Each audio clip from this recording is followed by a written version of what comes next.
اعوذ باللہ من الشیطان الرجیم بسم اللہ الرحمن الرحیم الحمدللہ رب العالمین والصلاة والسلام علی اشرف الانبیاء والمرسلین سیدنا و نبینا ابی القاسم محمد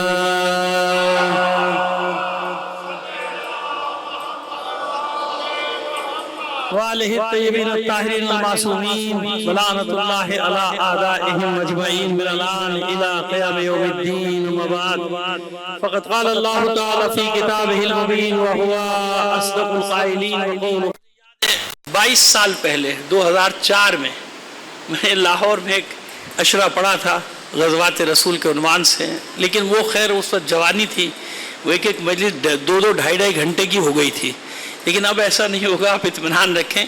اور سب غزوات شاید میں پیش بھی نہ کر سکوں، لیکن چند ایک ان کا پس منظر پیش منظر جس میں بہت سارے عالمی اعتراضات، ان سب کا جواب آ جائے گا۔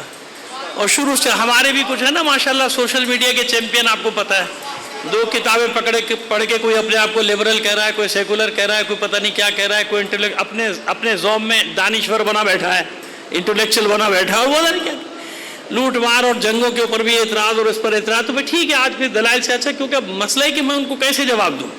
ایک تو فاتی کہ میں سوشل میڈیا کا آدمی نہیں ہوں، آپ کہیں گے ہم تو مسلسل دیکھتے ہو، بھائی وہ میں نہیں کرتا، وہ جو بھی کرتا ہے تو اسے اپنے یہ بنا کے لے اگر ڈرے میں ذمہ دار نہیں ہوں، لیکن مجھے تو یہ ہوتا ہے کہ دو بدو بات ہو تو مزہ آئے گا نا، لیکن ایسا کوئی ٹکرائے نہیں۔ تو بہت سارے انشاءاللہ سوالات کے جوابات آپ کو ملیں گے، یہاں تک کہ ایک صاحب کی میں کلپ سن رہا تھا، ٹائی کوٹ پہنے ہوئے، دنیا کے بڑے مشہور دانشور بن رہے تھے، وہ لوگوں نے کہا بہت پڑھے لکھے ہیں، میں نے کہا پڑھا لکھا تو ہے، مجھے بھی نظر آ رہا ہے پڑھا لکھا ہے، کس فیلڈ میں پڑھا ہے بھئی، کس شعبے میں پڑھا ہے؟ یہ اپنے شعبے کا ماہر ہے نا، یہ اس کے ایک اپنی کلاس میں اپنے شعبے میں فزکس یا کیمسٹری یا جو بھی اس کا شعبہ ہے اس میں پی ایچ ڈی کرنے کے بعد کیا اس کو دلیل مل گئی کہ ہر ایک پر اپنا تلوار چلانی شروع کر دے؟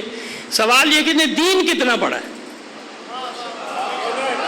دیکھیے مقابلہ بھی وہی ہوگا نا جو برابر کا ہو، پڑھا ہو تو اب میں اسے کوئی سوال کروں کو پتہ ہی نہیں تو میں کیا جواب دوں اس کو۔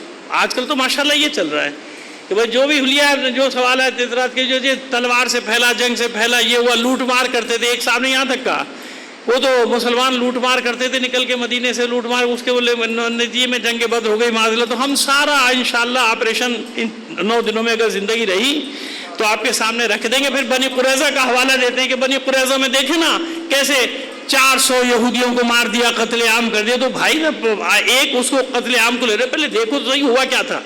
تو پورا خندق کا پس منظر بھی، پیش منظر بھی آپ کے سامنے زندگی رہی، ان مجالس میں پیش کریں گے تاکہ ہمیشہ کے لیے جو یہاں ہیں ان کی بھی تسلی ہو جائے، جہاں تک یہ آواز پہنچے گی ان کی بھی تسلی ہو جائے کہ اگر ان 400 کو مارا تھا تو اس لیے مارا تھا کہ انقلاب خطرے میں تھا۔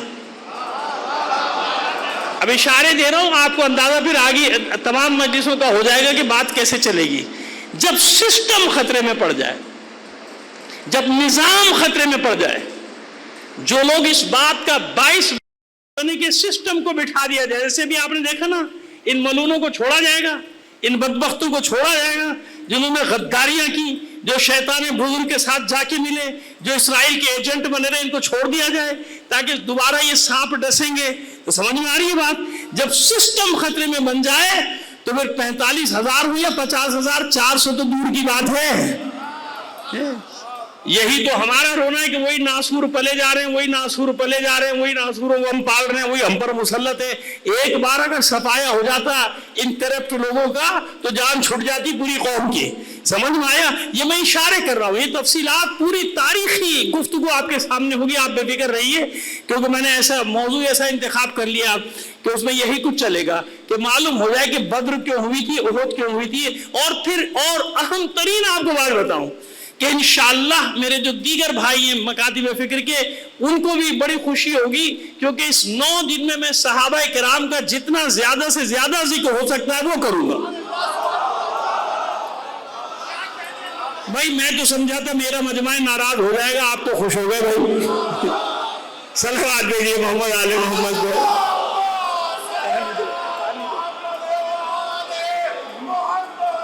ایک بار اور صلوات۔